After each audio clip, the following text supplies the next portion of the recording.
All right, what's up, YouTube? What's up? What's going on?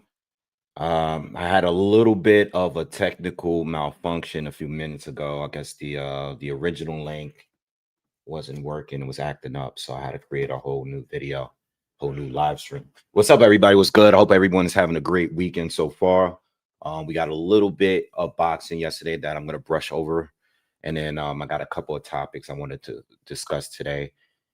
Happy Sunday, man. We got one more month for the rest of the year. One more month, man. One more, and then we're in 2026, man. This year went past so quickly. I feel like every year goes by really, really quickly now. Um, but yeah, we got one more month to go. Please, if you haven't already, subscribe to the channel. Also, smash that. Everybody that's here, hit the thumbs up for me. Do me that favor real quick. And let's talk some boxing, man.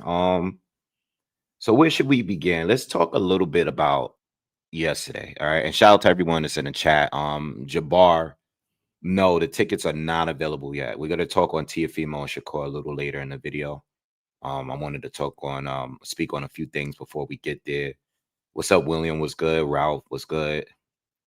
All right, but yeah, I wanted to talk a little bit on a few fights that I saw from yesterday. I watched the Ben Whittaker fight. I watched most of the card. I know people because I wasn't live yesterday, but I was watching the card, and I was watching the co-main event on that card. It was with Aaron Bowen and Tom Cowling. That was an excellent fight. All right. Now this card was on the zone. So if you do want to check it out, you got to go to the zone. I think that fight was definitely worth a good watch. Like that was a good back and forth. There was a knockdown in there. Um, the underdog actually won the fight. It was a very, very good fight. I didn't watch the entire uh the other card with Frazier Clark, all right, and Jamie TKV. I didn't watch that whole card. I watched the fight this morning. I was actually listening. Shout out to Boxing Beats and Rhymes. I was listening to his live commentary because I wasn't home, so I was listening. So big shout out to Beats. I'm telling you, like, I did not enjoy that fight, but the way Beats does his lives, it makes you feel like it was fight of the year. Big shout out to Boxing Beats and Rhymes. It's my personal favorite channel. And it's been my favorite channel for some years now. Him and Boxing Gyms. Boxing Gyms is the best when it comes to breaking down fights to a really overly super technical level with film study and all of that. But um, shout out to those two channels. Yeah, I might as well start. What's up, Mayo? What's up? Uh, I guess I'll start talking about that fight because I saw that fight and I was watching it this morning, and it was just such a sloppy, ugly fight, man. Like, Jamie, I think he fought and won for the European title, right? Or the British title, I believe. And the thing with Fraser Clark, he's a very good boxer. Definitely a great amateur. Um, but I just don't think his punch resistance is there. You know, his punch resistance isn't there. It might be partly due to what happened to him in those two fights with Fabio Worley, especially the knockout in the second fight. Like his punch resistance. I mean, he started off quicker. I mean, I'm gonna tell you why I didn't like the fight. I didn't like the fight because it was just too much tying up, too much locking each other's arms up, and it was just a sloppy fight. You know what I mean? Not many clean punches. Um, it just looked like two guys wrestling. It wasn't an enjoyable fight, because it was locked up a lot and a lot of their punches were smothered. You know what I mean? So me personally, I didn't like the fight. I didn't like the fight at all. But big congrats to Jamie TKV. He won. He was able to hurt Frazier a few times throughout the fight. And I guess for him, maybe get a fight with like a Dave Allen or maybe a rematch with what's his name? Who did Jamie lose to a couple fights? It was a controversial stoppage where the referee told David Adelaide. If you can get that I don't know if David is probably not interested in that fight. He's probably wanted bigger fights, but you know, David Adelaide rematch, like a Dave Allen kind of fight. I guess that's cool, But when it comes to Frazier, I mean, I guess for him, it's just getting another fight, getting another win. I think he's like 34 years old, like he's good, he's skilled, but that was just a sloppy fight. And again, I just don't think he has a punch resistance like that, And I don't know if what he needs to really change on his craft. I just think he was a really good, Olympian, won the, I think a bronze or a silver medal. And I just don't think he just made out to be like a great pro. It is what it is. You know what I mean? Um, Now, Mal Norris, what's up? He says, I think Clark had a good chin before, but Wardley took something from him in that second fight. Didn't look the same guy in there this time. Yeah. Yeah. And you know what? Sometimes I said, the only reason why, and I agree with you, but the only reason why I said the first and second fight is because that was like his first real war. Like, you know what I mean? And I think sometimes like these fights, they take something out of you, you know what I mean? I just think every like war, there's not too many guys out there, only the super elite, like historic pound for pound, Hall of Famer guys go to wars and stuff like that, war after war. It's like with Tim Bradley, like he had a lot of wars, but it wasn't until he met Provodnikov, which took something out of him. That fight took something out of him, you know. The Provodnikov fight was I remember that fight being the fight of the year, but it was the stupidest fight ever fought. You know what I mean? Like, I mean, man, like Provodnikov was like killing him, man. It was like, and Tim didn't even have to fight that way, but Tim got so much heart. Like he fought this guy his own way. You just don't fight a guy that's that strong and that powerful like that, you know? Yeah, but I think when it comes to Frazier at this point, just get back in the ring, pick up a win, and that's all we can really that's all he can really do right now. You know what I mean? Because at this point, he was the favorite to win this fight. He actually blew up my parlay. I actually did a little parlay early in the day, just with like mostly favorites. But I had Clark winning by stoppage. Because I know JB lost by stoppage. I know that one of them was controversial, but the way Frazier came out, and I thought Frazier should fight like a long distance type of fight. But even on the inside in the beginning, he was doing well. Like he was going away, he was going at it to the body, and he was landing some good uppercuts. Jamie got busted up. Did you guys see? Excuse me. Did you guys see Jamie's face after the fight? Like the eye was swollen crazy. Like he was busted up. Like he won the fight, but Frazier put a lot of punishment on him. He was just able to take it, but they definitely blew up my parlay, my little parlay that I had together. Um uh yeah, and like I said on the other card with before we start talking about Ben Whittaker, I'm telling y'all, like if y'all bored, you don't got nothing to do, the Bowen Cowling fight was fire. That fight was really, really good all the way through. We're talking about a war, but not sloppy. Like it was good boxing, good boxing. Like that dude Cowling, for a guy that got knocked down and was definitely losing early on, he was landing some big counters on the second half of that fight. Like that was a fire fight, or that was a good fight. Now let's talk about Ben Whittaker, bro.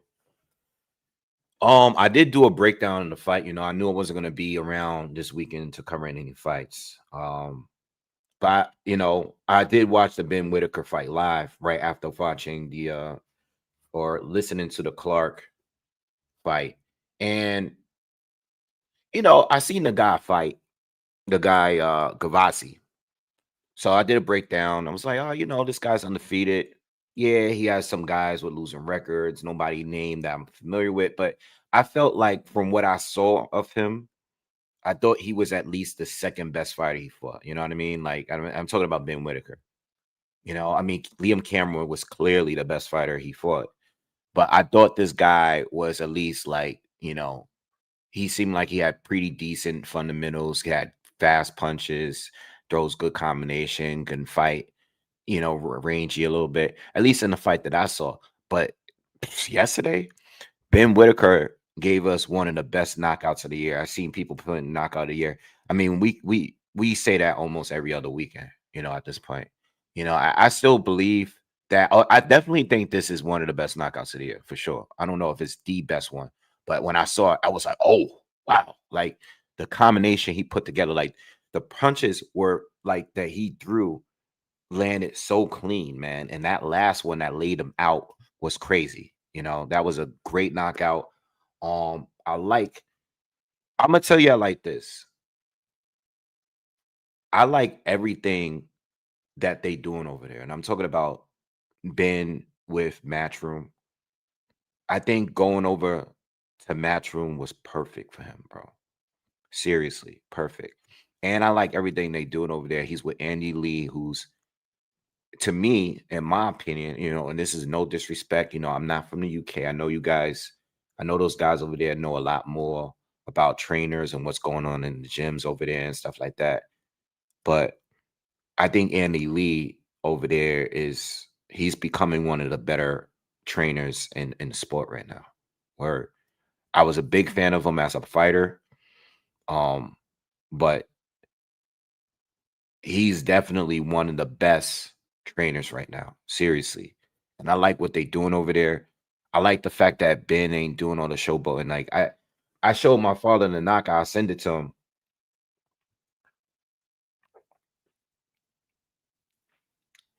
I sent my dad the knockout.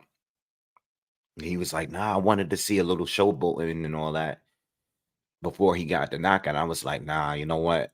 I think people are done with that. I think that was over after he knocked out the video that went viral. The guy Gradia.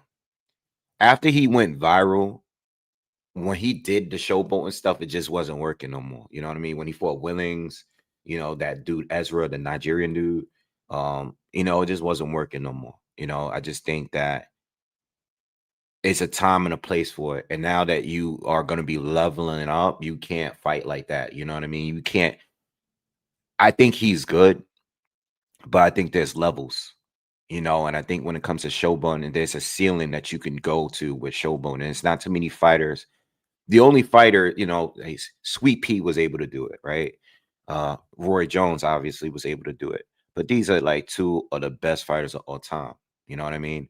I don't think Ben Whittaker can fight at the highest level and showboat like that, you know?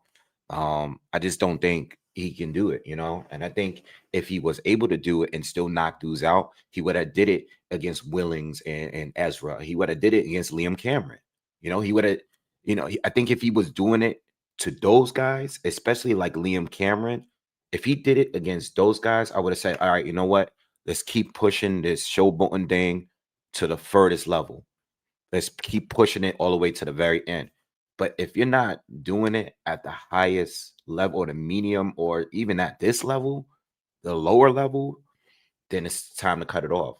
Because you don't want to be a Josh Kelly like everybody compares him to. You don't want to be that. You don't want to be the guy that you get in there with Avanesian, right? Your first real test, and then you're up getting stopped because you trying to fight too pretty. So I think what they doing over there, I think Eddie, I mean, Eddie's a phenomenal promoter. I always say, like, if we're not talking about the business and the politics, I think Eddie is the best promoter because he's gonna sell you a fighter better than any. Ben Shalom, I don't know what they were doing over there, but Eddie Hearn, you know, what he says when he stands next to you, he is talking like Jerron Ennis is not a good talker. He's not a good speaker. Um, But when Eddie is sitting up there at that press conference right there, and you got Boots sitting right there next to him, like Eddie is selling the hell out of his fighters. He's telling you, like, yo, this is the best fighter in the world. I'll put him up against anybody. I'm gonna show y'all he's the best fighter in the world. He'll beat anybody in the world. When your promoter's talking and that much confidence in you yourself, I gotta say, like this. So Ben, when I saw Ben do the promo with Matchroom when he signed over there to show me the money, that shit was fire. And I think with his style, the flashy style, he has the look. He has Eddie Hearn backing him, and now he's getting knockouts. I'm telling you, if Whittaker had fought this fight like against Liam Cameron in the first fight and Willings and all of those guys, he would have been knocked them out. But now he's on that time where he's just going to knock people out. He came out the other night.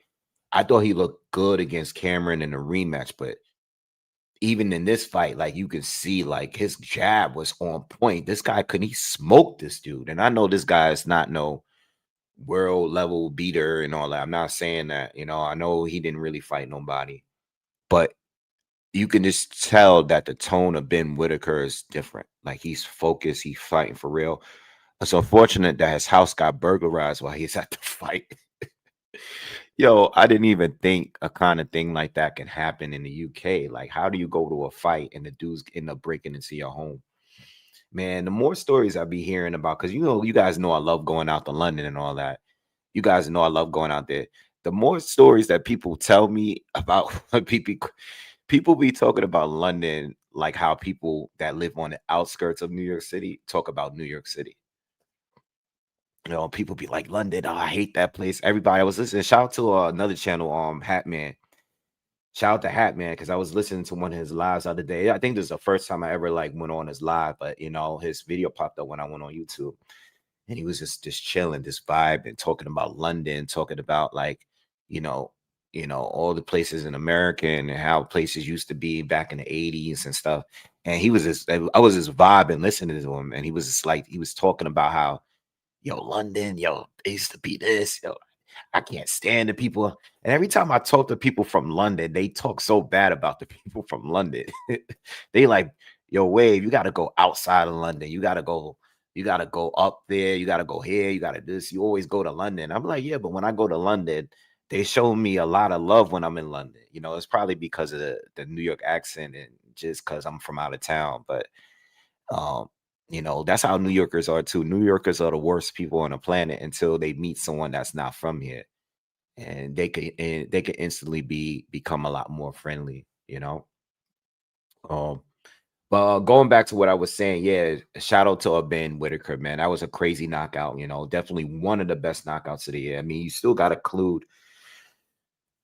See, I can't remember every fight now, but you definitely got to include Brian Norman Jr. against Jin Sasaki. And again, when we call these knockouts, um, we got to understand that they're like against not so good level of fighters. Like Jin Sasaki wasn't really good, right? He wasn't good. This guy, uh, what's his name? Gavazi wasn't that good. So Ben Whittaker knocked out a guy that nobody ever heard of. But he was undefeated. Um, I predicted a knockout, but I thought the guy was gonna give Ben some rounds.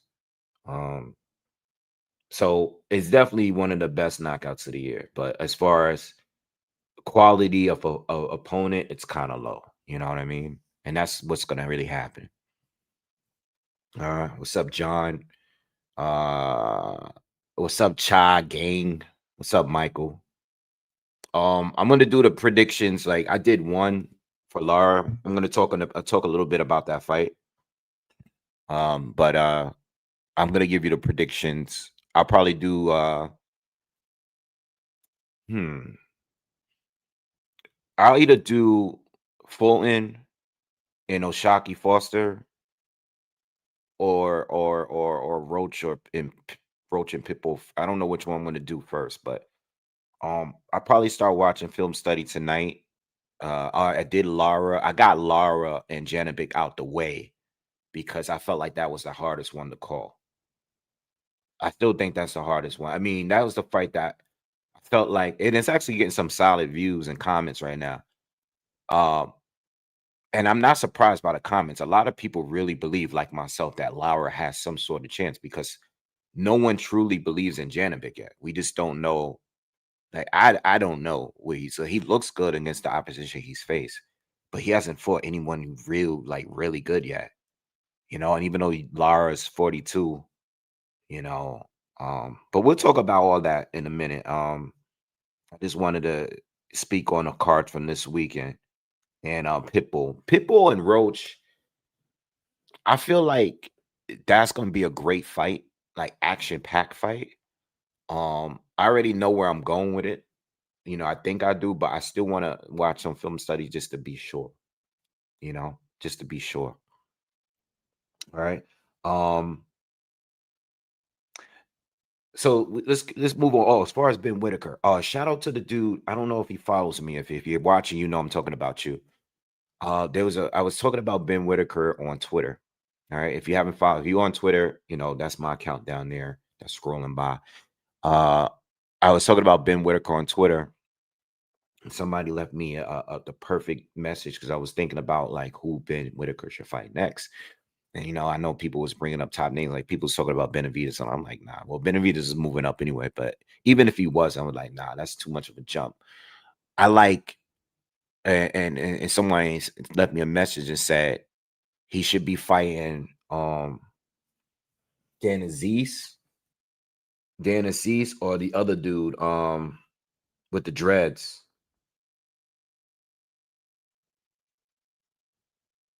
Richards, Craig Richards. Is it Craig? Is his first name Craig? Richards that lost to Hutchinson, and is it Craig Richards?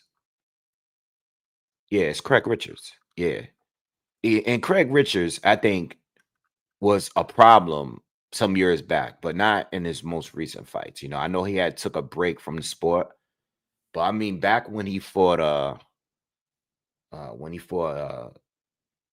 Bivol, he gave Bivol a tough fight. That was a tough fight. Bivol got hit more in that fight than we used to see him get hit. Now, I think he beats both of those guys, right? He beats both of those guys, and I'm talking about Craig Richards or Dan Aziz. But I think it's a step it's a step forward, and I don't believe that Craig Richards has never been stopped. Oh, Craig Richards is actually fighting Dan Aziz. That's right. They're going to be fighting in the Lagos in Africa. I knew about that fight. I think that Ben Whittaker should fight the winner of that fight. Yeah, that would be a proper fight. I know. I think. Yeah, could he go up to a Callum Smith and fight him now? Yeah, he could, but I think you know what? He's with Andy Lee, before we get to the Morels and the Buatsis and stuff, like you beat the winner of that fight, Craig Richards and Dan Aziz. You beat one of them two. Um, then maybe fight a Joshua Buatsi. You know what I mean? I think there's nothing wrong with gradually moving up. I mean, Zach Parker, a lot of people feel like Zach Parker just beat Joshua Buatsi, right? I saw that fight. I watched it, but I'm like watching it, but I'm doing other stuff. I'm coming back to. I'm going in. I think I remember. I remember when the fight was on. I was actually cooking, so I was coming back and forth and watching it. But I know Boatsi didn't look good. I watched at least 70% of that fight, and Boatsi looked very poor in that fight. And again, going back to what I was saying earlier about tough fights. Sometimes these tough fights take a lot of you. That Callum Smith fight was a really, really tough fight. And Buatsi's defense has always been kind of poor. He be taking, he got it, he's very durable, but he be taking a lot of punishment in all his fights. He takes a lot of punishment, man. And he doesn't have the greatest cardio. So yeah, there's room. All right, so let's move on. Um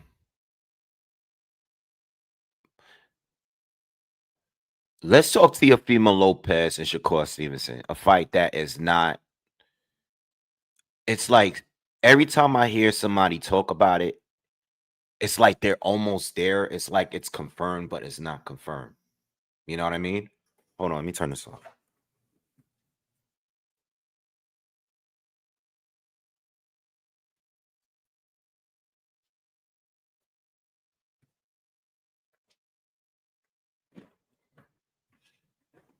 All right. So the new news of this fight, and we have a date.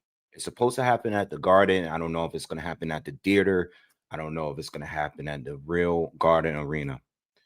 I don't know yet. You know, people is hitting me up about it all the time because they want to see if I'm going to it. Now, I'm like strictly like I'm one of my goals this year, you know, I'm locking in as badly as I would like to go to this fight. I want to cover as many fights live.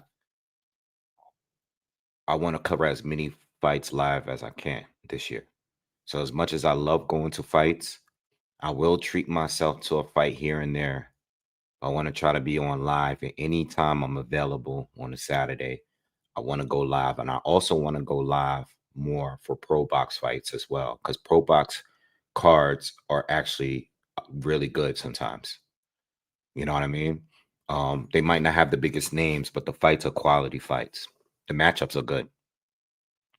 So yeah, Ralph, thank you for posting that. This is what I was going to talk about. So the new news is Eddie Hearn is going to be the promoter. Now I was able to watch that interview that he did, and he's basically saying like I am going to be the promoter for it, but we're still waiting on a couple of things, which means he said hopefully it happens. Now we have a date, January 31st. We have an arena, Madison Square Garden. Again, I don't know if it's the main garden or the theater. So we have a date, we have an arena, we have a promoter. What is holding up this fight? What is holding up this fight? And I have a feeling behind the scenes, there's an issue, and it's probably a money issue, you know. Um, Now I don't know, I don't know nothing that's going on behind the scenes. I don't know anything. I know as much as you guys. Whatever you guys see, I see. But I'm gonna tell you like this. Excuse me. Team Teofimo has a history of messing up fights. It's a history behind that, right? So I'm gonna assume that if this fight does not happen, it's definitely gonna be Tio's fault. I don't know for sure, but my bet would be on Team Tio. Something is not gonna be right with Tio, and the fight's not gonna happen. You know, so I don't know. I just hope it goes down. Tio has made issues with other fighters, and I'm talking about the business side. I'm not talking about just talking trash. He's made issues with the business side. I'm talking about the promoters, the people that put the fights together. He's had issues with every promoter that he's worked with, including Turkey Al Sheikh. Um, he crashes out sometimes on social media. I'm just saying, like, T.O. has a history of causing issues.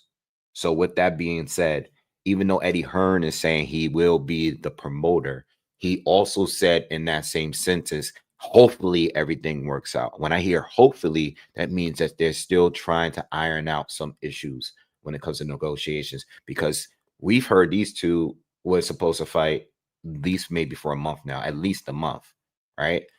I have not seen any no promotion for the fight yet. All right. So that's why I wanted to bring up really. He said Ralph says Hitchens said he wants to go straight to 147 and not wanting to fight Anton Walker. I mean, listen, if you want to go to 147, cool. But if you're gonna stay at 140, you should be fighting Antoine Russell, You should be unifying down there, because Antoine been calling you out, bro. And I know, right? Hitchens like to go online and he do a lot of talking, and that's cool and all that, but like we want to see you fight somebody that's not George Kambosos. Like it was a good fight and everything. It was a good win. I was there. But at the end of the day, like no one thought George Kambosos was winning a fight. You know what I mean? It was all the talk was whether or not Hitchens was gonna stop him. That was what we were debating. Is Hitchens gonna get the stoppage or not?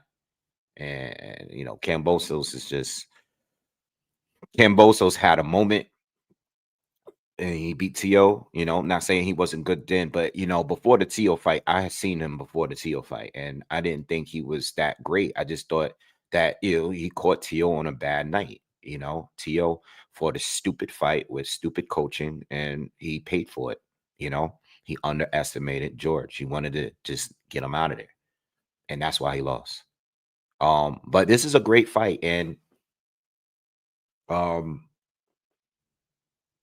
and I'm gonna put the link up if you guys want to join in a minute. As soon as I get over this next cycle, we could talk more about all of these things.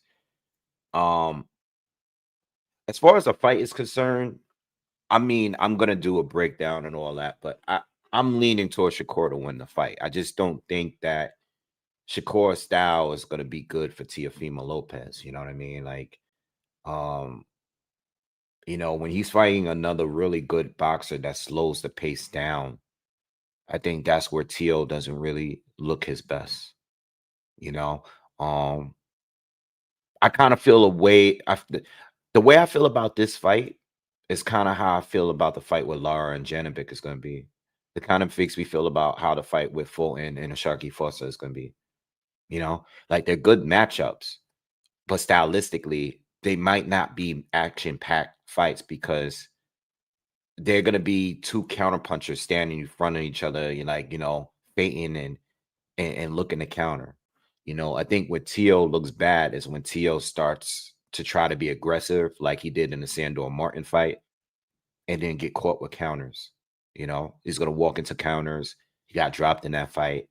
You know what I mean? Like I think Shakur being a southpaw and doing and capable of doing some of the things that Sandor Martin can do, that's gonna be an issue for Teofimo. You know what I mean?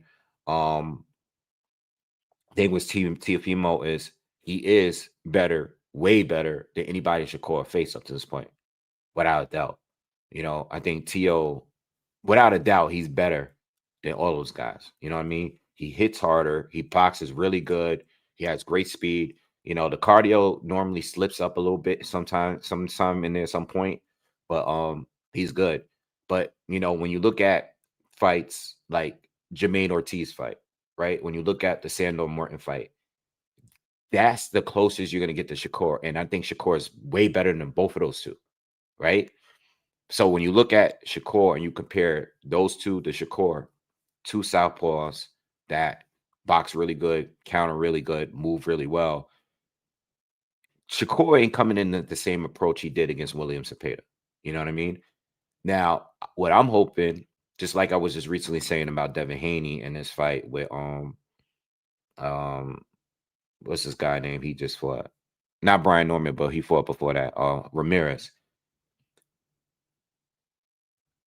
Shakur better not come back and ever do what he was doing against De Los Santos. But I'm not expecting that. But I expect more movement than we saw in the William Cepeda fight. Cepeda, even though he throws a lot of punches, he's very easy to counter. So it was easy for Shakur to sit in the pocket with him and do what he wanted to do. Teofimo, he's a puncher, and he's a very good boxer too. It's definitely a good matchup, but it might be, I'm expecting it to be a chess match, you know. And usually we have these chess matches. Yeah, it's good to display the sweet science and all that, but it might not be an action-packed fight. Like, especially if they build the undercard up and they throw some good fights on that undercard. Um, the undercard fights might outshine that fight, But it's a great fight to happen in New York. And that's it. That's how I would feel about that. William said Teal stopped Shakur easy. All right. I mean, I mean, that's cool. That's your pick. I mean, I don't I don't agree with you, but I don't think Tio is the puncher that he was at 135. You know, um, Tio hasn't stopped anybody since his first fight up at 140, and that was just a filling out fight coming off his loss. As 135, he was a beast of a puncher. But once you start moving up in weight and fighting guys that are better, I think the knockouts haven't really been a thing. But Shakur is not a 140 guy. You know what I mean? Shakur is not a 140 guy. I don't even know if he's really staying at 140 for this fight.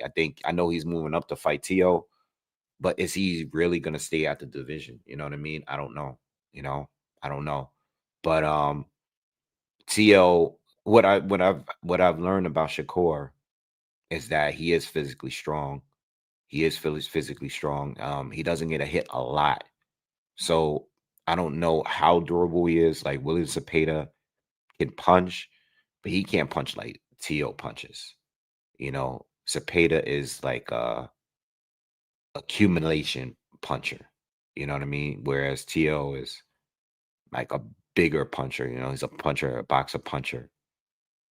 So I don't know. I'm leaning towards Shakur on points, but if he's fighting a fight where he's not engaging enough and he's just waiting for the counter, I can see how Teal can win on points too. Me personally, I'm not expecting a knockout from neither. I know William just said he's expecting a knockout. I don't think we get a knockout here. Yeah, please, Raul. Thank you. Appreciate that. Yeah, please, everybody is in the chat. Just stop for a second. Do me that favor. Smash the like button. We have had up to 60 people in here. We only got 22 likes, man. Let's get these up to 50 at least, please. Thank you. You know, so we'll see.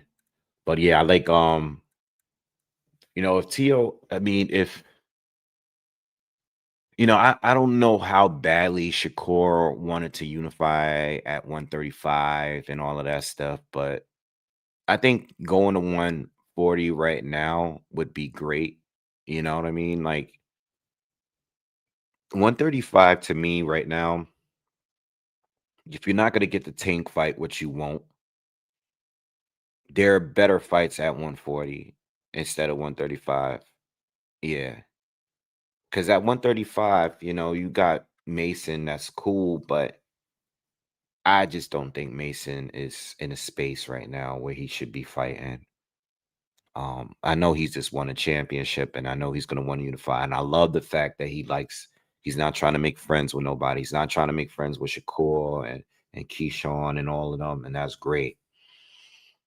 But I just don't think he's I just don't. And I really hope when I say that, and I was saying this in the fight last week, I really don't want people, I don't want to come across as um a Mason hater because I'm not. I'm a huge Mason supporter, but I just don't think he's as good as those guys yet.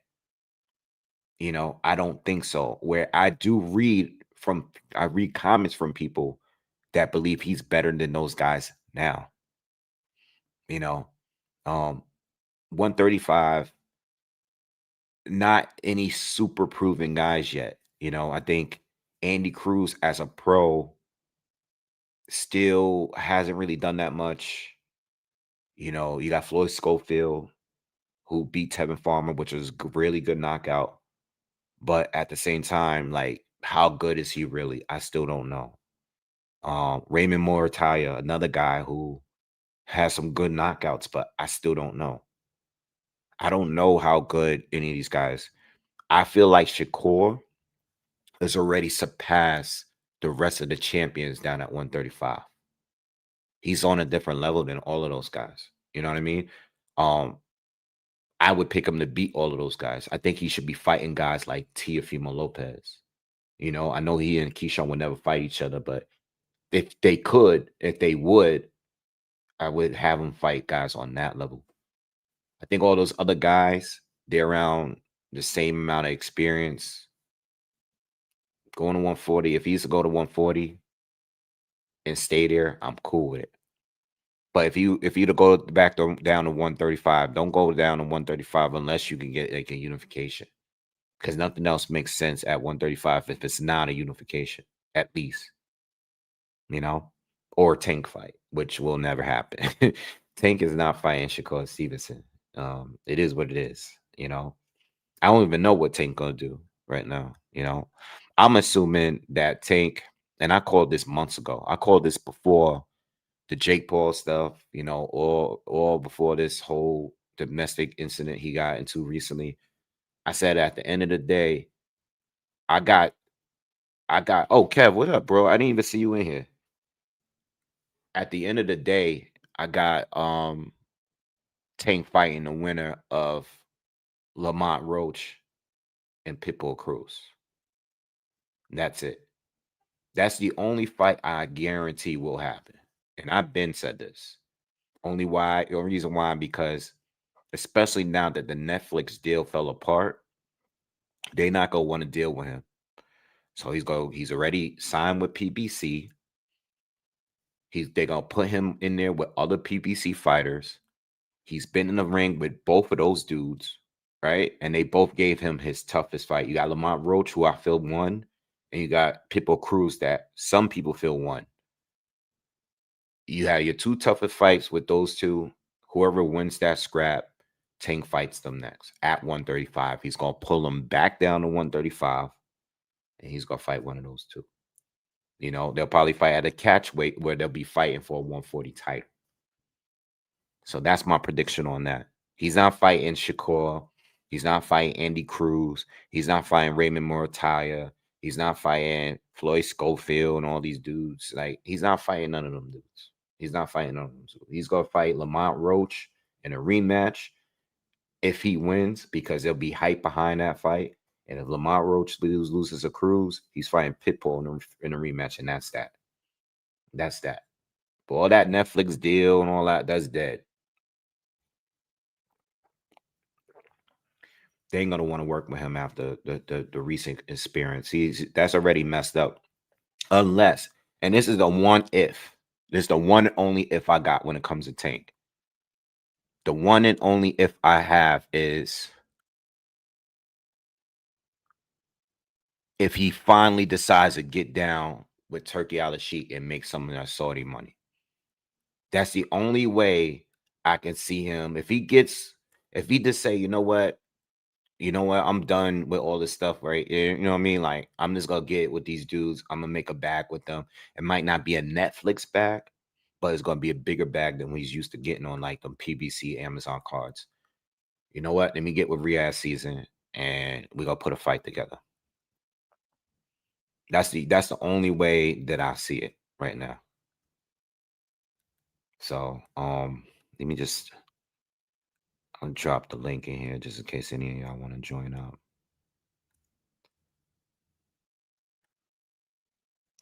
Yeah, so that's how I feel about that. And you know what? I mean, that was pretty much a good segue into the card.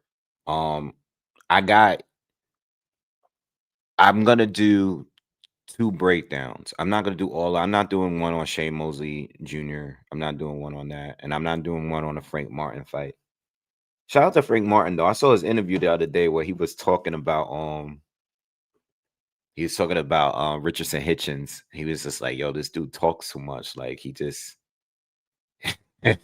Frank seems like a real cool, chill dude. He seemed like he's real. Like, I'm glad he's coming back to fight because he was going too long without, when he lost the Tank, like, we ain't hear nothing from him for a minute.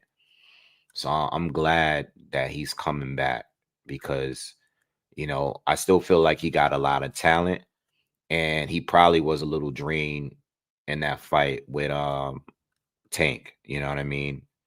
Just based on how he looked at the weigh-in and everything like that. And then not only that, but I think the dude just wasn't ready for that stage. I think, when he had that, I think Frank Martin, because he's gonna be on this card this weekend. I'm gonna be here too, by the way. I'm gonna be here um doing the card live, the whole card. Um, but what was I about to say? He's doing a fight with what's his name? The Cuban fighter. Uh Barthélemy. You know, and Barthélemy is one of those guys that he always makes a tough fight for everybody, you know. But he's got to be older now because I mean, how many? I'm thinking about the content I've been doing on Ramses Barthélemy. I had to be making content on him for years. You know, I've been on this thing for a long time, and I've been probably making breakdowns since the Argenis Mendez fights. Yeah, because I remember that fight being on like ESPN. I've been doing the Marco fight, Shafikov, Mickey Bay, Carol Relic fights. Yeah, like he's been around for a minute. We've been doing Barthélemy. I've been doing content on him for a long time. You know, and even the Gary Antoine Russell fight, he was doing well, and I thought the stoppage was a bit premature. But I haven't seen him since that fight. That was in 2022. You know what I mean? Remember when Adrian Broner was supposed to come back and fight? When one of his comebacks, he was supposed to fight Ramses or Barthélemy. And the most worst, and I think the worst fight of all time had to be, at least of the years that I've been covering boxing on here, was definitely his fight with Robert Easter Jr. That was the worst fight. That and yeah, no, I if I had to pick a top 5 worst fights, that was probably number one. That was definitely number one. Um, and the other three I could think of is definitely Shakur and De Los Santos, uh, Ryan and Rolly, Canelo, and whoever that guy was he fought before Crawford. That guy, what's his name? That fight sucked. William the Skull, that was terrible. Haney against Ramirez was terrible. But I don't think anything was worse than Robert Easter Jr. against Ramses Barthélemy. That definitely had to be the worst fight I ever seen, ever had a cover on this channel, ever. I think that fight had like one of the least punch thrown fights of all time. I mean, they were both standing in front of each other and they fought to a draw. You know, I predicted a draw too, but I remember making a breakdown on that fight, right? And I told everybody, yo, this fight is about to be crazy. I think it's going to be a draw. It's going to be a war, though. I was right on the draw, but I was wrong on it being a war. Like, I went out my way to convince my community that that fight was going to be a hell of a fight. um, yeah, so I'm looking forward to seeing Frank Martin come back this weekend. Um, Fulton and Oshaki Foster is going to be tough to call. You know, what do you guys think on that fight? You know, I really not seeing a lot of people talk about that fight, right? I'm not seeing a lot of people, a lot of noise. It's not really much noise with that fight. Um, Fulton's going up to 130 in the fight of Shocky Foster, and you know the thing with let me pull them up. The thing with two of these guys, and I'm definitely going to say that in a breakdown when I get to it.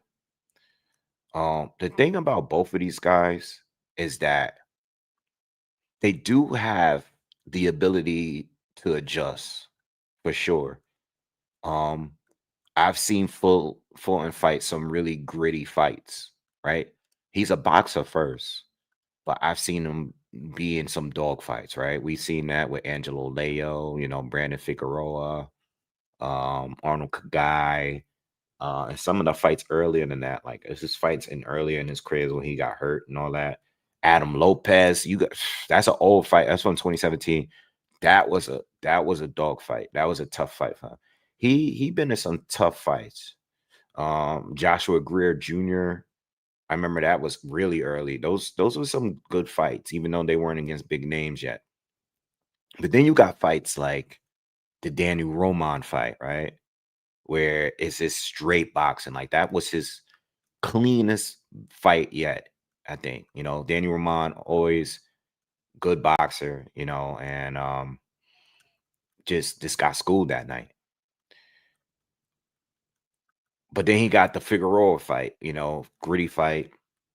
And then you had the rematch where he schooled the hell out of Figueroa. Like he beat him easy in that rematch. Um, but then you got Oshaki Foster, right? Which is like weird, man, because Oshaki Foster be down on points, I feel like, in a lot of his fights. He always starts off slow. And I think Fulton needs to take full advantage of that shit if I were him. Because, you know, you had the Robinson Casey fight. Now, I was one. I know I don't know if Shockley Foster watched my videos, but he gotta feel like I'd be hating on him. I was one of the people that did not feel like that first fight was a robbery. I said whatever way you had it, I think we could have gone either way. A lot of people was like, "Nah, Wave, you bugging. He clearly lost. He was robbed. This, that, and the third." And I was like, I thought the fight was close. I thought the fight was legitimate. Like I thought it was a close fight. I didn't think Ashaki Foster did that much. I think he did better in the rematch, but I thought the second one was close too. I just like you got those fights both close, and that's nothing.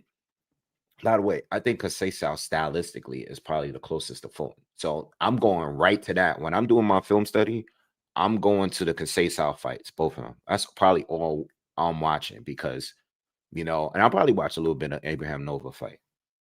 But I feel like Abraham Nova was another fight that Shockey was losing, like the first 3 or 4 rounds.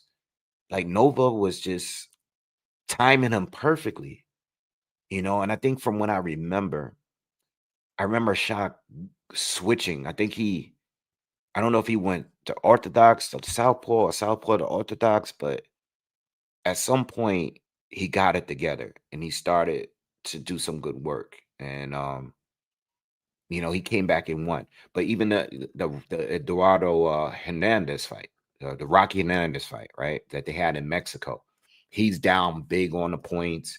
They're in Mexico, and then he found a way to pull it out and win and stop him in the 12th round. So this is what I mean about Shockey. Like he's dangerous because the dude always starts. It seems like he's losing early, but with time he starts getting it together. So when it comes to Fulton, it's a tough fight to call. Like I'm kind of like, and I ain't do no film study yet. I will. I'm kind of leaning towards Fulton. You know, I'm leaning towards Fulton. But there's a couple Fulton fights that's there too. That's like, all right, outside of the Brandon Figueroa fight, Shockey don't fight like that, like guys. So it doesn't really matter. Outside the Inoue fight, we already know what happened in that fight, right? He got destroyed. But even in the Carlos Castro fight, dog, I wasn't even sure if Fulton won that one. That's like one of those ones that's like, did he really win that one? Like, like that was close. I don't know. First viewing, I was like, maybe I'll go back and watch it. I It's just certain fight. Not only that, but Fulton just not active enough, bro. He had the one fight this year with Brandon Figueroa, right? The rematch that went viral because he was rocking the Timbs and the jean shorts. He had the fight with Carlos Castro last year, which was a comeback fight after getting stopped by Inoue. The year before that, he fought Inoue, got destroyed. The year before that, he fought Daniel Roman, only fight of the year. The dude is just not active enough, man. He's not. He fights once a year. Maybe this weight jump will do him better. But I think that's going to be a close fight. Um, it's not my final prediction, but if I had to pick one today without doing any film study, I would be leaning towards Fulton and like a split decision win type of thing. Split decision win. That's where I'm going if I had to pick today before I watch anything.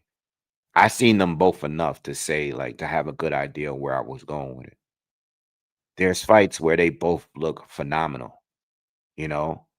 But there's fights where I'm just like, I don't know, like I think Ashaki's best performance was against Ray Vargas for sure. Because Ray Vargas was tough. Ray Vargas is a tough dude. I actually won money on that fight. Ray Vargas is a tough dude. He's tough. He can box good, you know. He don't fight like most Mexican fighters, you know. Um, but he's tough. And he beat him easily. That was a tough fight. Yeah, yeah, that's true. Most PBC fighters are relatively inactive, especially in the last few years. Absolutely. Because they made the deal with PBC. I mean, they PBC made a deal with Amazon, but they had very few cards this year. And I think almost all of them, they always got to be a pay-per-view. Like they don't even do the card if it's not a pay-per-view. Yeah, but for now, I'm gonna do a breakdown. So don't hold me on these, but right now I'm leaning a little towards Pitbull. No, I'm sorry. I'm leaning towards Roach. I'm leaning towards Roach. I'm leaning towards Fulton. Janovic and Lara. I'm leaning towards Janovic because of the age of Lara. But I think Lara got the skills to beat him.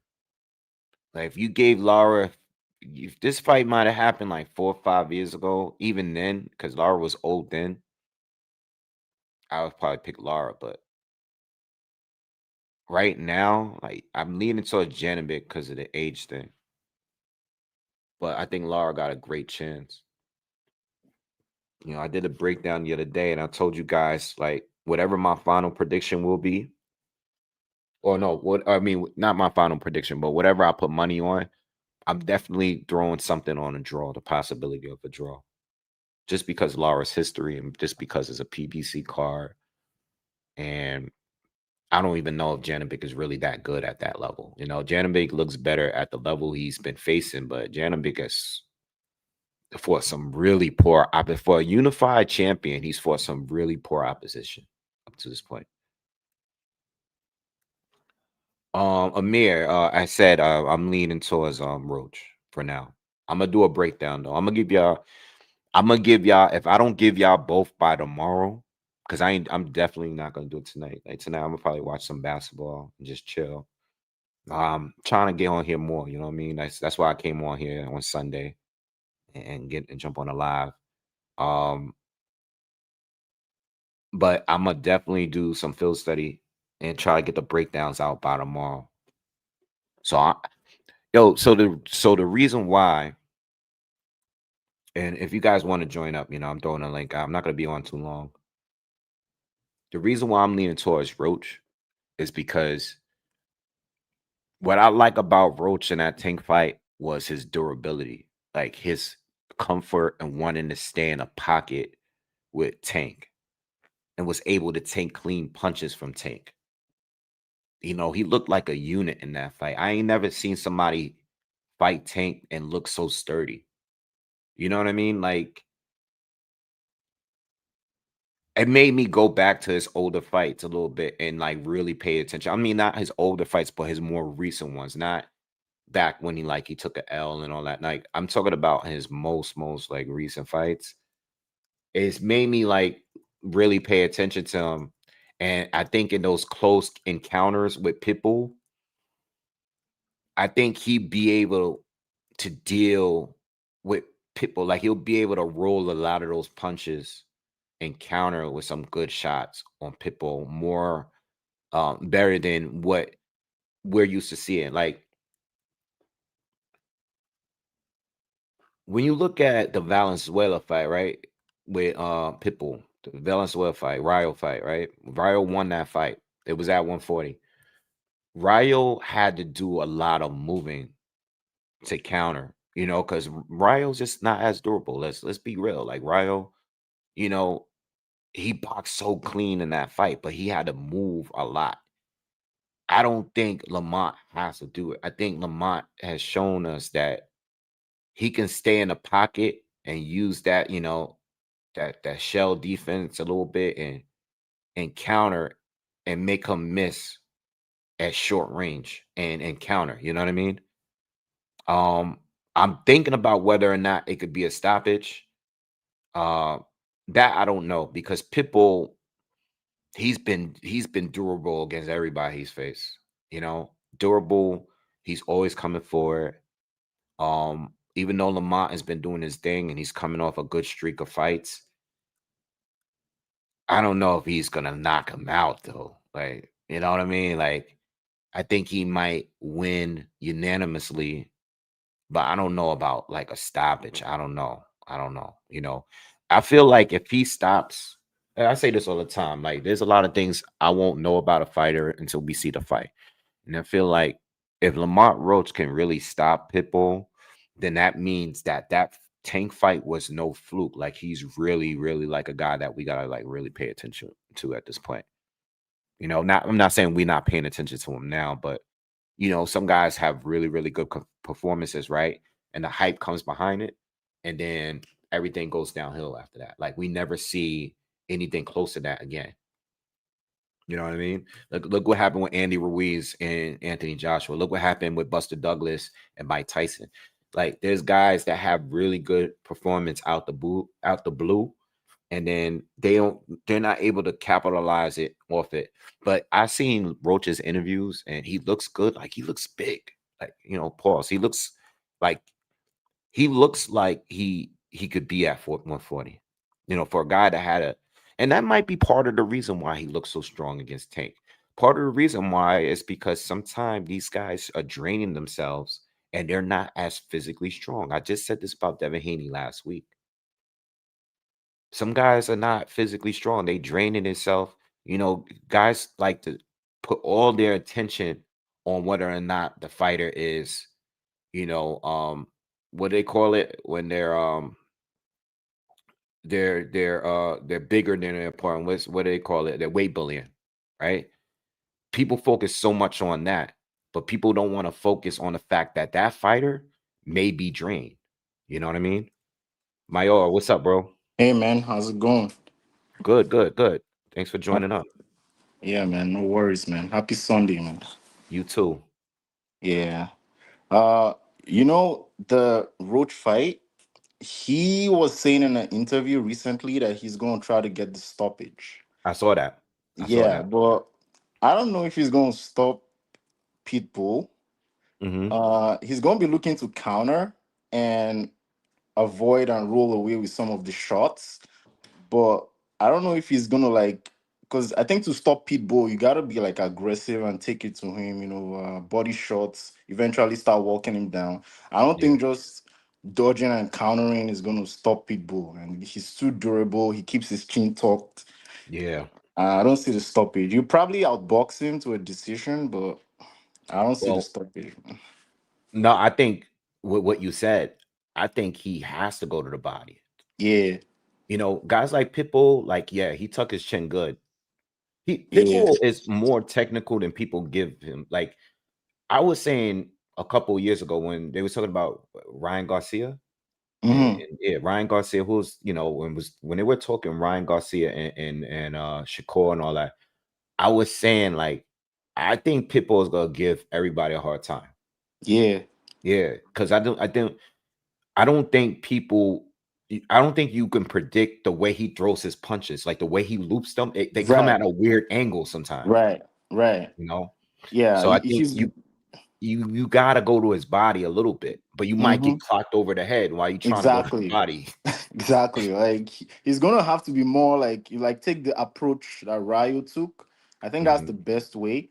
And if mhm, he catches him like in coming in with some shots, like body shots, catches him with some uppercuts and stuff. I know Pitbull is kind of open to uppercuts, the way he like crouches down and like throws his shots from wide, like mhm. very weird, awkward angles. That's what I'm seeing in that fight. I don't really see like him, walking him down and throwing a bunch of punches. That's probably the way he'll be able to stop him. But Yeah. yeah, man. I think if I don't want to give the whole breakdown away, but I feel like I Yeah. am. Um, I think his approach should be something similar to Ryo in the earlier Mhm. rounds while Pitbull is fresh. Yeah. Move a little bit, just land clean shots, move. Once the guy starts slowing down a little bit, you know what I mean? Then you start really putting, Putting it, yeah, walking go him to the body down. a little bit more, start Yes. sitting down on the punches a little bit more, Mm-hmm. get the angles and everything early, get those few rounds in, feel them out, and then like drown him like later on after he slows down. Because Pitbull, like he doesn't look good in every fight. Some of these recent Yeah. fights with the other Mexican fighters and stuff, Yeah. he been struggling in some of these other fights. You know what I Mm-hmm. mean, with Fiero and Mm-hmm. this other guy. Like these guys been pretty tough. So Mm-hmm. I think, and Yeah. also too, he's at 140 now. Right. He's not. It's not at He knocked out 135. Rolly. He knocked out Yeah. Rolly, but Rolly at the time was just moving up to fight him. Yeah. You know, Yeah, that Rolly fight too was like, I mean, I kind of expected that, but me too. Rolly's gotten better. And this that was before he got with Ishmael Salas, right? The fight with Rolly, that was before Rolly got with his new trainer, I think. Oh, it might have been. Yeah, Yeah, yeah. yeah. Because since then he's sharpened things up a little bit, but yeah, Was the man. Barroso fight before Isak Cruz? Yeah, it was. Yeah, but Barroso was before Issa Yeah, I see it. Cruz. Yeah, It was yeah, after Tank, yeah. then it was Barroso, and then it was Cruz. Then Yeah. Cruz, yeah, yeah. Yeah, So Ryan, I so mean, he looked so good against Ryan, though. I'm not gonna Oh lie. I yeah. don't like Oh Rolly, yeah. but he looked good against Ryan. I do not think Rolly is good, but Yo, he looked good against Ryan. the Osterine wasn't there, man. Yeah, the Oscarine wasn't there. But sometimes like if you paying attention, like I was with the Devin fight, I knew early in the week, I was like, yo, Ryan is not making weight. He Yeah, doesn't, he looks way bigger than Devin yeah, Haney, yeah, and yeah, then, but if you look at Ryan before the Rolly fight, you can tell like he wasn't fit like that, bro. yeah, He yeah. he didn't look like He didn't he look like had the no same guy. definition in his body or nothing. Mhm. Yeah. Yeah. They try to downplay that stuff, talking about, oh, it was just little minute levels, but you can't really say, like, you test positive on the day of the fight, Yeah. there's something in your system, then you definitely had an advantage. That's why, like, this Devin, the recent win, Devin against Brian Norman, that a lot of people have to give Devin Haney his props, because I know he's still coming back from that. It was really traumatic, but nobody's really taught. Is I was shocked how they gave Ryan Garcia a pass after that Mhm. whole incident, and they started shooting on Devin Haney. Like, what? You tested positive, man. That's Yeah. crazy. Yeah, I mean, that was all like people hate Devin that much to a That's point where they crazy, could man. defend Ryan in that situation. And it's still happening every day. Like, on social media, people will fight you about Devin to the death. Like no matter what, no That's matter what he crazy. do, like he could be anybody and he's still not going to get his credit. You know what I'm saying? It is what it Yeah. is. And that's what I was trying to say before. Like we talk so much about fighters being a weight bully, but Hmm. we don't talk about how these fighters are really drained and they're True. actually stronger if they were moved to move up, Yeah. And I think Yeah. at 147, he's probably perfect at Hmm. 147, Yeah. he's really Yeah. not. He looked strong against Brian. Yeah. Like Brian's Yeah. supposed to be the bigger dude, but he ain't look like he was a bigger dude in that fight. Nah. Yeah. The inexperience also cost them too, man. They didn't really say anything technical going into that fight. I Hmm. feel like all the whole talk was about them knocking out Devin. Devin didn't have a chin. They were looking at the Ryan Garcia fight, and then the one with Jose Ramirez, where he was like, kind of just, taking his time on defense. Hmm. So they didn't really say anything about boxing. Like it was like, oh, we're just gonna go knock him out. You can't take my power. Like that face off where I was talking about. What if I put Yeah. you down? I said, you can't put me down. I said, okay. Yeah, nah. I mean, Yeah. yo, when I look at all of that, it's funny you bring that up because when I look at all of the stuff he said before the fight now, it's just like, damn, Devin really, really knew like he was gonna Yeah. destroy this dude. You know what Yeah. I mean? Yeah. I mean, I think he again, I think my only complaint was the fact that he just didn't know. He's just not a good finisher, Yeah, you that's know. the thing, bro. Yeah, he got Yeah, excited at the moment that he just mhm, started wailing at him. And yeah, I'm like, nah, a guy that like a Canelo or a Crawford or like, hmm, those guys know how to finish you when they get you hurt. yeah. Devin just went like boom, boom, boom, boom. He's just Just throwing fighting. all the shots. Yeah, Yeah, he was so hyped up that he was yeah, just like he's just throwing punches. And like he could have really finished off Brian. yeah. Imagine if he had stopped Brian Norman Jr. in two That would have rounds, been bro. crazy, man.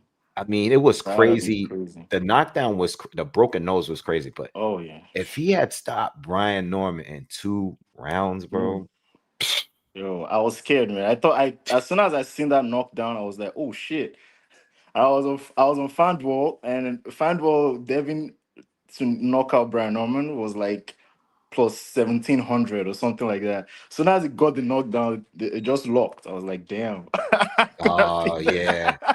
Yeah, that was the most shocking thing I saw, especially at the Yeah, one. I mean, the first round definitely gave me some confidence in Devin simply because I was like, yo, he's not moving at all. yeah. He's standing right there. Even though he didn't Mm, throw that many punches in the first round, I mm, was like, Devin looks comfortable. Hopefully, mhm. but and on the flip side, I'm like, y'all hope he's not making a mistake because Brian Norman Yeah. hit hard. Like, like, I seen the interview. So I seen an interview with Mickey Bay after the fight. yeah. I forget which platform it was. So there was asking him about how Devin looked in sparring in preparation for the fight, and then Hmm. moving forward. Apparently, he came up under Floyd Mayweather Senior. Him, Hmm. Devin, in the same gym and teaching. And then Yeah. Mickey Bay also talked about how he was with Emmanuel Stewart in Kronk Gym. That was Hmm. how it started. And the difference between Manny Stewart and Floyd Mayweather Sr. was that Floyd Mayweather Sr. was so strict, so like perfectionist, always wanted to go with the game plan to the fullest. And Emmanuel Stewart, on the other hand, his satisfaction was from the knockouts. Like he only wanted knockouts. You could dominate a fighter if you didn't get him out of there, then he wasn't happy. Like he Yeah. just wanted the knockout. So he kind of took a little bit of both styles from Floyd Senior and Emmanuel Stewart, and try Hmm. to like instill that in Devin. So I'm Yeah. thinking like moving forward, that's something they should probably work on. Like once you get a guy hurt, try to get him out of there. Try to finish him. Yeah. Um, that's definitely something I'm looking to. I mean, Devin was not really known to be a very big puncher. Yeah. But I think at 147, his strength is going to like come up a little, and Right. And if yeah, he learns how to like really finish guys, finish guys. Yeah, he's gonna be a problem because I yeah, think he can hurt. I think it's clear that he can hurt people. Amir says, I never believed that Devin didn't have power propaganda. I knew he had power, but it's not knockout power. It's the type of power that makes you think twice about getting closer. And I'm glad you yeah. left that comment because in response to you and what you were just saying, Hmm. that's what they said about Floyd, not Exactly. fans, Yeah, but the opponents. yeah, Oscar De La Hoya hates Floyd Mayweather, and he even said Floyd hits hard. yeah. He can punch. Yes, Yeah, he hits yeah, hard. Shane Mosley, another guy, does not like Floyd Mayweather. He said Floyd hits hard, and you can tell in that fight. These guys, yeah, he wasn't knocking these guys out. But if you're hitting them hard enough to where they just don't want to engage, yeah. You you know what I get mean? That just get them to respect you. Like, Yeah. stay at a arm's length. Right, Yeah. right. Yeah, I think it's the same with a lot of these. I say the same thing about like Shakur I mean, even Devin. Like, I just think that they're not knockout fighters. You know what I Mm-hmm. mean? But if they were, I think they have enough power that if their style was based off accumulation, like Errol Spence, they Mm-hmm. would get stoppages more often. But their Yeah. styles is not based off that. Yeah. Yeah. You They're know? more like counter punchers, through some combinations, get move out the way, defense Hmm. first. Yeah. Hmm. Yeah. I Yeah. can see that. I can see that. Yeah, Errol was a puncher, but it was an accumulation puncher. Yeah. He couldn't Yeah. stop Mikey Garcia though, and he Oh beat yeah. him throughout the entire fight, and he Yeah. couldn't get him out of You there. couldn't get him out of there. Like, I Yeah, mean, they was talking about, oh, he wasn't trying to knock him out. Mikey was defensively responsible, but nah. The arrow that showed up against Kell Brook, if he had yeah, fought Mikey Garcia that way, would have stopped him. yeah. I mean, I think from what I remember in the Errol fight, there were selective rounds. It was about 2 or 3 rounds in the fight where Mm. I was like, "Yo, he's trying to literally stop him right here." Yeah. And I think it was the last two, like, rounds 10 or 11, where he started like throwing a lot of punches. yeah, You could tell he was really trying to stop him, but yeah, nah, yeah, he couldn't do it. he just Yeah. couldn't do it. Yeah. But Kell Brook was also hurt. I mean, from Yeah, his from Triple G, and yeah, the weight drain, the weight yeah, coming down in weight and stuff. Yeah. yeah. Someone breaks half your face, especially because he kept He kept fighting put, against Spence. yeah. He didn't like quit right away. He Mm-hmm. still stayed in the fight for some time, but he won some of those early rounds. You know what I mean? Yeah. But yeah, no, Errol was a beast. He was a beast, but I don't think he was the biggest puncher. Like, I think Puncher. there were bigger Yeah. punchers out there. Like Tito Trinidad to me was a big puncher. Oh Like, you know yeah. what I mean? Like Definitely. he can box. He wasn't an accumulation puncher. He boxes, he counters, but he was a big, like, he knocked guys out. You know Mm-hmm. what I mean? Mm-hmm. Like, there are people here. I always thought like Bernard Hopkins, like he goes the distance with a lot of guys, but I also felt like he punched hard enough to either drop you or to at least make you respect his power. Yeah. Yeah. You know? Yo, that Oscar knockout was crazy. Yo. Yeah. That body shot. Yeah. I mean, Oh Oscar had man. no business being up at 160, bro. Yeah, man. He had no he had no business he, being up there, he bro. was too small for Bernard, man. He Yeah, was too like small. even Tito, like Tito had they those guys had no business being up there. Those Yeah. guys were 54 at the best, they Mm-hmm. at their best, they was at 154. I think certain guys is going up and they just went too much. Like Bernard Hopkins is, and speaking of Bernard Hopkins, I heard that if Fulton won this fight against Shaki Foster, that he would be the first fighter from Philadelphia to have titles in 3 divisions. I Mm. read that on social media. Hopkins, he's only fought at 160 and 175. Yeah. Yeah. He didn't do Hopkins, he did. I don't think he fought at 168. no, because he Yeah. He didn't. he lost to Jermaine Taylor twice, Yeah. and then he skipped right up to fight what's his name? What's this dude name? That beat Tarver. Yeah, Antonio Tarver. Yeah, yeah, yeah. Yeah. So he And skipped 168. yeah, he didn't even yeah, and then he stayed there. He stayed until he lost to Joe Smith Yeah. at 175. Yep. Yeah.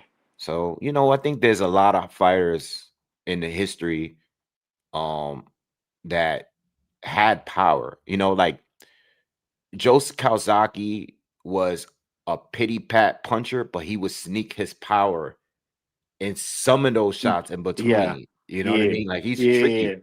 I didn't like him as a kid. I didn't. Yeah. But when I got older and started watching some of his fights again, Mm-hmm. he would pity pat punch you to death. But once he started, like you could see where he would land some big punches in between. Yeah. You know? Yeah. Yeah. Like Just moving on from that. 2026. What are your top three? most desired fights that could Um, possibly happen? in 2026, Yeah. I would like to see. I'm gonna be realistic too. I don't want to say anything that's like impossible, never Yeah, happen. like fights that can happen, like realistically, like Um,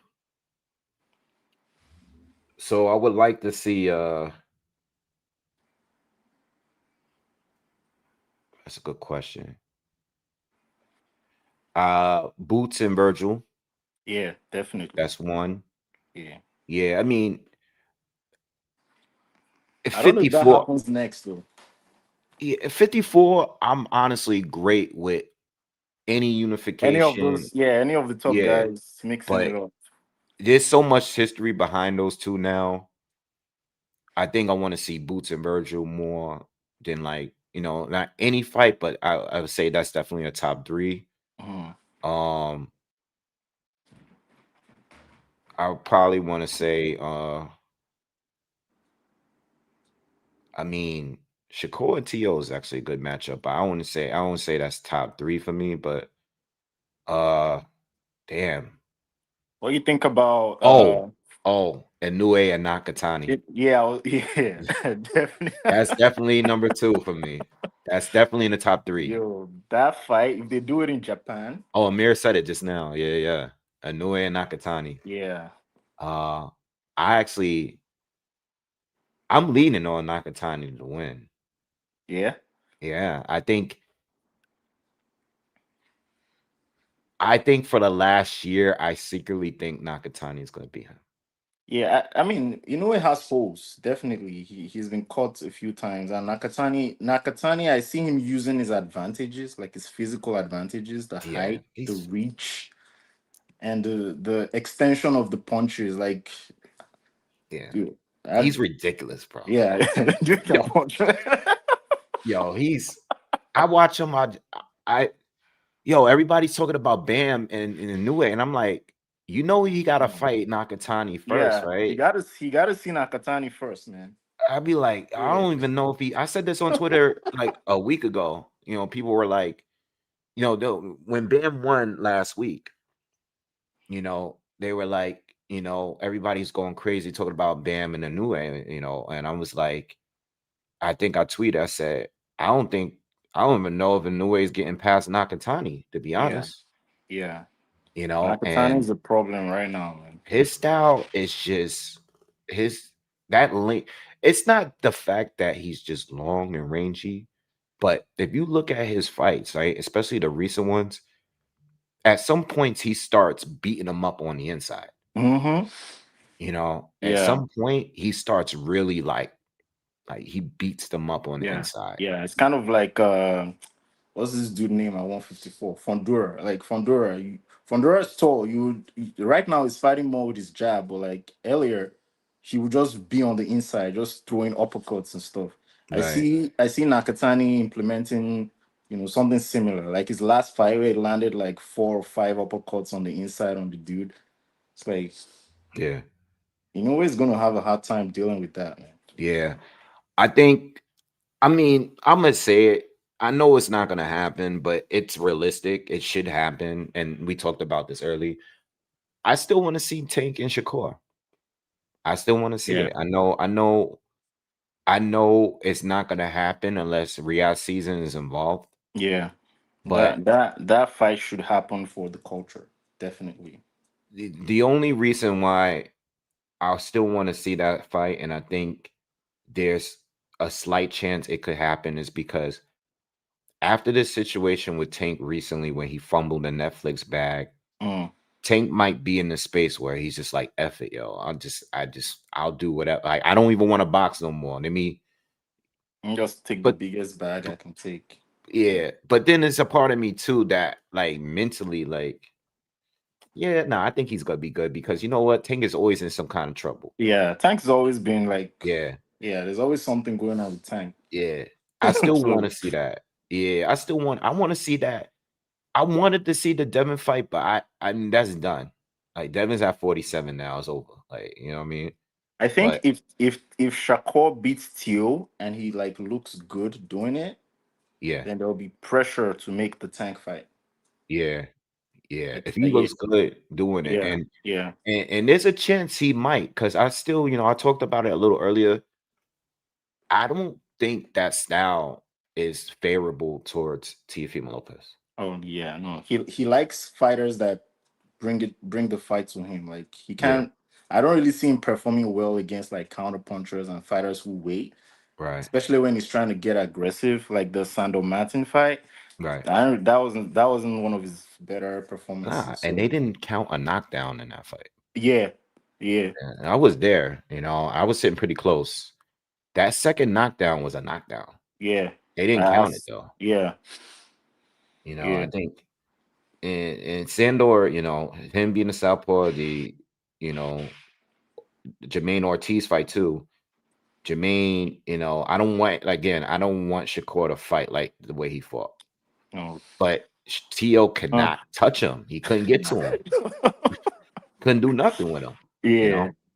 But I yeah. don't I That don't want was Shakur to fight that because that fight is similar to the De Los Santos fight. Yeah, yeah. you gotta take some risk, but I think Shakur is gonna be a problem for him. Yeah, I hope he takes the approach, not necessarily the whole approach, but the Zapata fight, um, just stand in the pocket, but still maintain your defensive responsibility.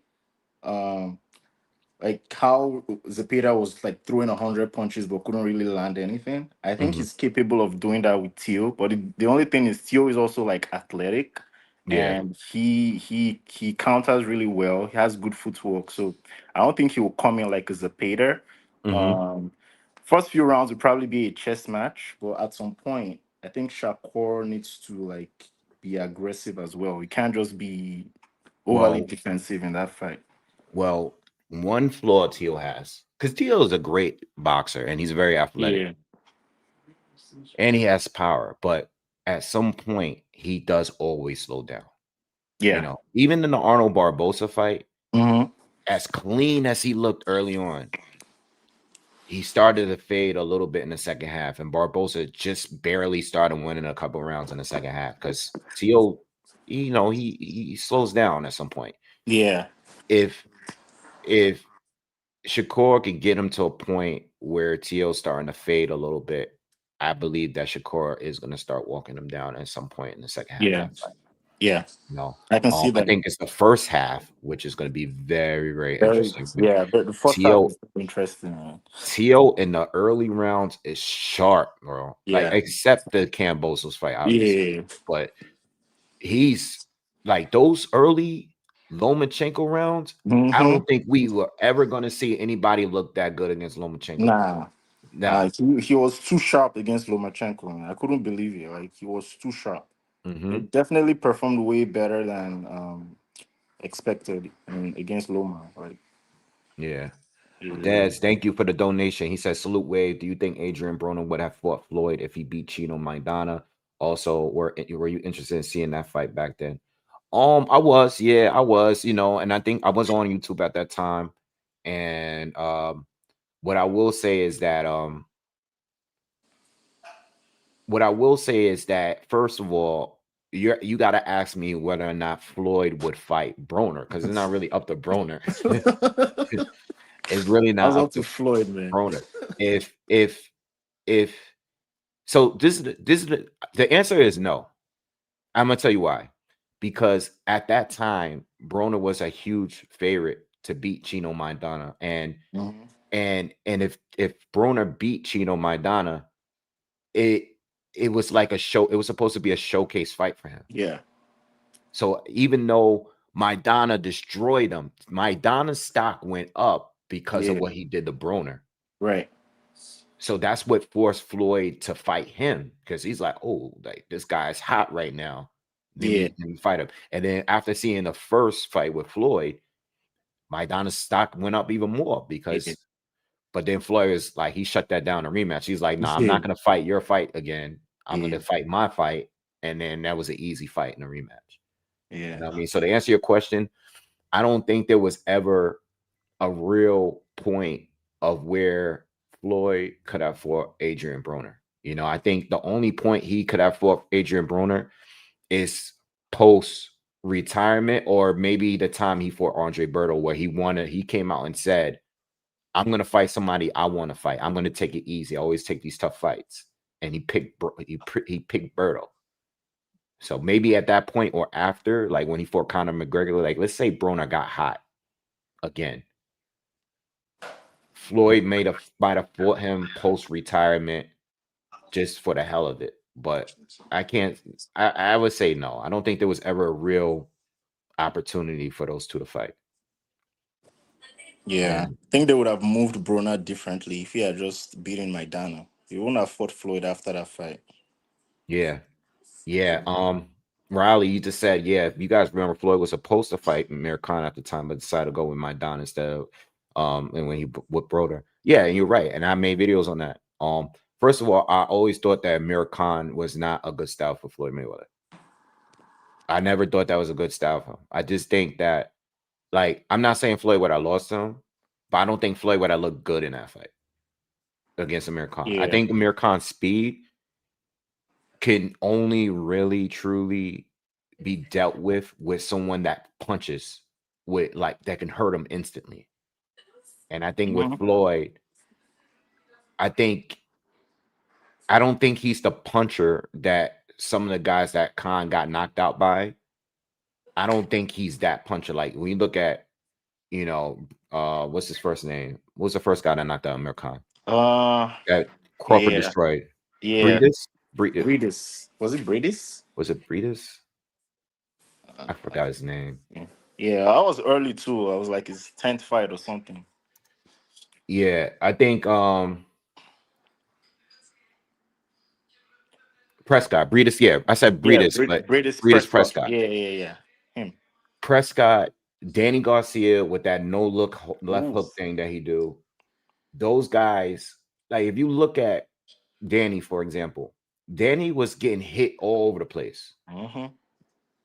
but it took one punch to just turn that around. Yeah. So I think that Amir Yeah. Khan stylistically wasn't good for Floyd. He wasn't even good. Canelo was struggling. Yeah, He I was just wasn't gonna say hurt. that. Yeah, like Yeah. he wasn't He, hurt he by his wasn't style. hurt. He was Yeah, just getting he wasn't really finding success in that fight early. He yeah, was trying to figure him out and then he just timed him and caught him with that shot. Like, yeah. I don't think it was a good style. I don't think it was a good style for Tim Bradley neither. I think that's part of the reason mm-hmm. why they didn't fight. Mm-hmm. I'm talking about like Khan and Bradley. They didn't Yeah. fight at 140. Some people think Bradley ducked them. I don't think Bradley ducked them because Bradley fought some really Yeah. good people, but Yeah. I think Khan's style works against certain people and others they don't, you know. Mhm. I don't think Paul Williams was a good style for Floyd neither. Yeah. Yeah. Yeah. I say that all the time. Like, yo, I don't think Laura's style was good for Floyd. Oh yeah. Definitely Lara. Like Hell no. It's not a good style, bro. I said this in a breakdown the other day, like yeah. with Laura. Laura, you might beat him, but you're not gonna look good. Nah. He's too technical, too light on his feet. Yeah. I don't know. I don't see Floyd having it easy against Lara. I mean, he might figure him out eventually, but it's gonna be like late in the fight. Maybe if Lara slows down, Hmm. but it's not gonna be how he looked against like Shea Mosley, for instance. Right. Yeah, Yeah. Now Laura is this is a I, if you yeah, don't have to fight him, bro, just leave him alone, man. Like even the situation now with Janovic, I mean, you gotta fight him because there's a unification. yeah, But I just was like, I just even at 42, like I just wouldn't want to fight that dude because he's getting older, but he doesn't look older. He's still yeah, fighting the same way. yeah. You know what I mean? He's definitely he takes care of himself for sure. And now he Yeah, kind of changed his style a little bit. Like now he's kind of like sitting down more on some shots. yeah. Um, so that could be a problem. I never really seen Johnny Beck like in trouble or like hurt by any elite fighters. So Nah, it's a I very mean, interesting fight. he only fought one person that gave him trouble, and that was against Denzel Bentley, and that was a close fight. I Oh mean, yeah, no, like Janovic won clearly, yeah. but Like I would say it was like 8 rounds to 4. mm, Like Janovic was getting off on that fight, like Lara is way better than that guy, even oh now yeah, at 42. So yeah, I don't know how he looks next week. But listen, man, I'm gonna get on out of here, guys. Yo, how do you say your name? Is it Mayowa? yeah. There you go. Like Okay, Iowa, but with an M.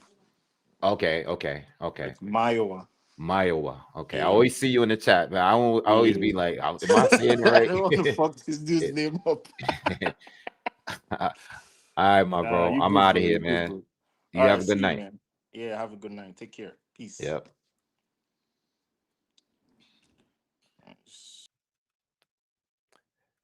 Guys, thank you for the chat, man. I will be here. Well, I'm not gonna be live tomorrow, but I will give you a breakdowns for those fights this weekend. If you haven't already, check out the fight breakdown I did with Lara and Janovic. And I'll have you the Pitbull Cruz, um, what's his name? Lamont Roach. That breakdown will be out soon. And I'll also have the Shockey Foster Stephen Fulton breakdown as well this week. All right. So anyway, guys, subscribe to the channel. Please, on the way out, just give me the thumbs up real quick on your way out. And I will see you guys I'll see you guys this week. All right. And I will be here Saturday to cover the fight live. All right. Yeah, have a good one. Peace.